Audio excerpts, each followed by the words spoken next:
بسم الله الحمد لله صلى الله على النبي محمد وعلى اله وصحبه وسلم. ولا هورتا عبد الله asoo mushkilada ugumana horeynin ugumana dambeynaayo mushkilada Soomaaliyeed waana ka horeysay waana ka dambaysaa Soomaalidu waxay tiraahdaa ilaahow sanadka tegay sidaan oo kale markay tahay sanadka tegay haraatigiisa iyo kan soo socda hirdidiisa ilaahow naga nabadgeliyo yiraahdaan marka waa yaraha runtii waa waqti aad iyo aad u dhib badan marka ilaahay waxaan ka rajaynaynaa inuu shakeeda naga nabadgeliyo marka kuwa tegay iyo kuwa soo socdaba marka asoo kulli mushkilada waxaan isleeyahay wax ka badan kama ahayn aan isleeyahay 5% mushkilada inteeda ugu badan Itoobiyaanka iyo fargelinteeda ay ahayd iyo caalamka kale oo gadaalka jooga ayagiina wali waa joogaan wax hadda isbedelaho ka muuqdana malaha oo wararka la sheegayo mooyaane hadda lafteeda si xumaynayaan oo ciidamo ay ku soo gurahayaan iyo dagaalo ay ka wadaan iyo waliba dadkii ay soo adeegsanayaan iyo waxyaabana oo dhib badan jira marka mushkiladu waa mushkilad Itoobiya wali waxaan dhihi jiray dawlad lama rabe waa lagu meel gaaraya marka ku meel gaarkiya waqtigeedii kii asagu ku lahaa ayaa dhamaaday waxaan aad iyo aad uga baqahayaa in maaragtay Soomaalidii qabyaalad inta laga dhigo oo maaragtay xagga dadkii loogu rogo oo wixii sagaashamaadkii iyo dhibkii jiray in lagu soo celiyana waa ka baqahayaa marka waxaan rabaa inaan arrimaha maanta socda lafteeda aan looga faa'iideysan Soomaalida in qabyaaladii iyo dagaalkeedii iyo dhibkeedii lagu celiyana waa in looga faa'iideysan ummadii maaragtay yani ka ummad ahaan qof walba u fakiro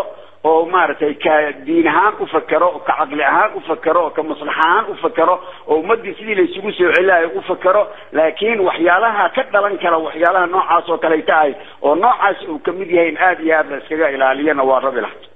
qoliyaha meesha kaga dambeeyana maxaa kula dardaarmaysaa qoliyaha meesha kaga dambeeyo waa qoladaan la hadlahayo oo leeyahay arintaas yaan qaabkaas loo rogin Soomaalidiina waxa lagu sino ayaga hadda wax weeyaan sida runtaas ay hadda yihiin waxba kuma qaban karaan wax harkaas inay cadaato waa sida ay hadda yihiin iyo kuwa xataa ku soo biiray wax ay ku qaban karaan ma jirto wax weeyaan wixii oo baasi xumaanaya oo dhoobadiida biyo maartay la sii qoynaya laakiin wax weeyaan Soomaalidii hadaan la isku sinin oo la isugu imaanin oo lagu heshiinin oo maartay bahalka Ilaahayna aan la heshiinin wax weeyaan ma socon karto waxaas waa wax uu iska daba wareegi ku dhamaanayo Sheekh Xasan waad la socotaayo Itoobiya caalamka oo dhan bay maqashiisay ciidamadeeda inay la baxayso inay bilaabayso dhawaan inay gabagabeynayso bisha soo socota tobankeeda hore ama labada usbuuc ugu horeeya marka haddii Itoobiya ay tiri waa baxayna haddii madaxweynihii Cabdullaahi Yuusuf uu iscasiray isbahaysigaaguna mar walba aad dhihi jirteen balaayada meesha ka jirta waa iyaga ku muuqata marka haddii Itoobiyana ay baxdo in markaasi ay nabadii Soomaaliya soo degdegayso isbedel dhacayo horta Itoobiya wararka ay leedahay wali runtii anigu sida qanaacadaydu waa ku yar tahay oo waxaan ku aqaanaa bahalkii ballanka baxyo badan baan ku aqaanaa wax hadda diyaar garow oo looga jeedana ma jirto bal hadda wax weeyaan saakadaan wax weeyaan iyo shalayba waa kuwa gurceel iyo matabaan iyo dhuusamareed iyo waa kuwa ciidamada keenaya oo marna dadkii inta isku diraan ayagiina maartay baaki maxay isugu imaanaya marka wax hadda diyaar garow uu ka muuqdo inay baxayaan la shambiri ka hadhay hadda waa shambiri gudaheedu waay shambiri gudaheeda diyaar garow uu baahan yahay diyaar garowgiina horta ma muuqdo midda kale inta kaliya ma ahana waxa weeye Itoobiya inta hadda labadan sano oo ay wadanka ciid ahaan ugu jirto 18 sano oo tegay oo kale ama 16 sano oo kale iyo haddaba siyaasi ahaan ugu jirta oo dadkii maaragtay qolay siyaasad ku kala iyo waxay isku dirto iyo wax maaragtay ay amni ahaan ay u disho iyo waxyaalo badan baa jira oo runtii dib badan oo Itoobiya ay wadanka ku hayso marka inta kaliya ma Sheekh Xasan ninbu ka boqol u tarisay soomaalidu 20 sano ee la soo dhaafay dagaallo iyo balaayo iyo jinni iyo kala qaybsanaan iyo ku kala dhex jirtay wax walbana falaar gilgilasho kaaga ma harto wax walba Itoobiya kuma eedayn karno innaga lafteenu ma ceebka saliim baan kana waxa meesha ka dhacaya eedda oo dhan ma Itoobiya leh wala khayr Allah ku siiyo waa runtaa kama ceeb liin waa sax waaye laakiin waxa weeyaan sida badana Soomaalida waa taqaana waana wada naqaana khayr Allah ku siiyo ma tajaarita qaarkeena waxba laga qaadan karin marka waxa weeyaan Soomaalida haday arinta loo daayo waa taqaana Soomaalida intay isu fariisato ayay iska eed sheegataa waa isu tanazulaan bahalkii marka dambena waa heshiiya meelaha qaarkoodna waa ku soo marnay sida aad ogtaa markii Soomaalida arinta loo daayo laakiin sida runta ah dadkii cadawga u ahaa arinta gacanta loo geli marka dadkii cadawga u ahaa maadaama ayna rabin dawlad Soomaaliya oo xoog leh inay soo noqoto dadkii inay maaragtay yani kala qabeeyaan oo isku diraan oo mid walba xumaanta kale u sheegaan caadadaas walaal jirtay waad ogtahay marka miisaal yar hadan ku soo qaado laba arrimood oo cajiib laha dhacday ama saddex goor nimankii arta oo kaleeto oo Soomaalida u khaas aha la dhihi karo Soomaalida u khaas aha walaal sida ay ku heshiiyeen waa la taageeri waayay waxaad ogtahay sidii loogu maroojiyay furaha lagu xumeeyay oo lagu taageeri waayay oo lagu dibay waa xusuusan midda labaad waxay ahayd waqtigii maxkamadaha inaan mushkilad Soomaaliya jirin waqtigii maxkamadaha waa la ogaaday si sax waxa kaloo la yaab lahayd shirki hadda meeshan isbahaysiga aan isku yeerno oo Soomaaliya oo dhan aad maartay qofna aan laga midciiseen intii iskugu timid waa dadooda dawladda gudahood ayay maartay mashaakilkii oo ay ku xalistay toban beri gudahood adiga toban beri ugu badnaa labada saddexda kale waxay iska dhamaystiray toban beri gudahood ay arintii ay isku waafaqaan walay marka waxaad garanaysaa qillad Soomaaliya dhextaala inay ciladu ahayd ee cadawga gacanta ku hayay qadiyadooda hadba sidoo rabo u dhigay harakadii aad dhisteen waagi maxkamadaha islaamiga ama ha ku dunto duulaankii Itoobiya ama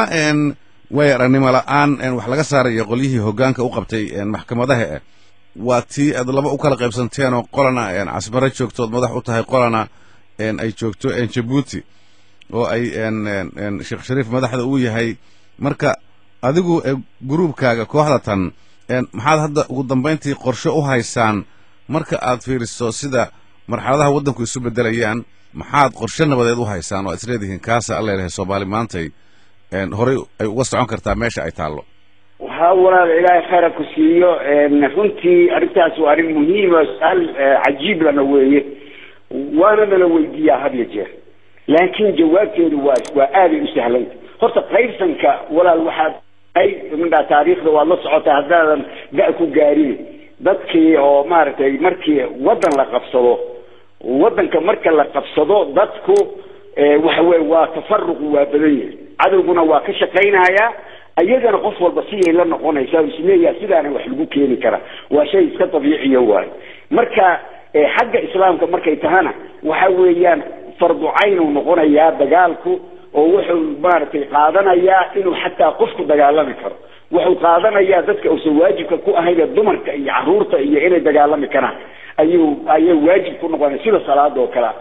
markaas oo kale khilaafka jira lama ictibaariyo inta cadawga wadanka ku jiro muhiimku marka waxa weeyaan marka in cadawga wadanka laga saaro cadawga marka wadanka ka baxo waxaan naga ictiqaadsanahay mushkilada Soomaaliyeed waxay u dhamaan kartaa wax ama bil aan ka badnayn bilo aan ka badnayn ku dhamaan karto sidaan islaamahay waxa weeye dadka Soomaaliyeed waa inay isu yimaadaan intay isu yimaadaan wax ay raali ka wada yihiin ay wada sameeyaan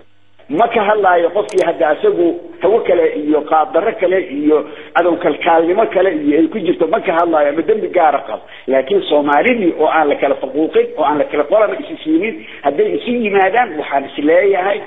Soomaaliya mushkilad jirta maaha waa mushkilad la sameeynayo waxa ugu weyn oo lagu qodbaana waxa weeyaan waa kursiga iyo qabiilka is saaran lagu qodbahaya oo cadawguna ku qodbahaya laakiin mushkilad Soomaaliya oo jirto la xalin waa gabadhiisa واطا الشيخ واطا الشيخ marka war cad waayo warkaas anagu ku joogna mabaadi'diisa iyo maartay baalki sidii aayad ilaahay oo jirta oo ajiib badan oo maartaan mushkilada Soomaaliya intaas ay ku dhisanta fattaqullaha wa aslihu dhaata baynikum fattaqullaha macnaheedu yahay in ilaahay subhanahu wa ta'ala kitaabkiisi oo Soomaalida ka dhaxeeya oo aysan marnaba qofna awsan diidanin marna qofna awsan inkirsaneen qofna awsan maartay ka bedelay inay maartay ay isku dhaqi karaan iyo inay taxdiidana ay cadaalad ka samaystaan oo ah inay awoodana si cadaalad ku qaysan karaan xoolaha wixii ay haystaan cadaalad ay ku qaysan karaan intaas ku iiya aayadaas ku iiya fattaqullaha wa aslihu baynakum aayadaas oo mushkilada Soomaaliya dhan ku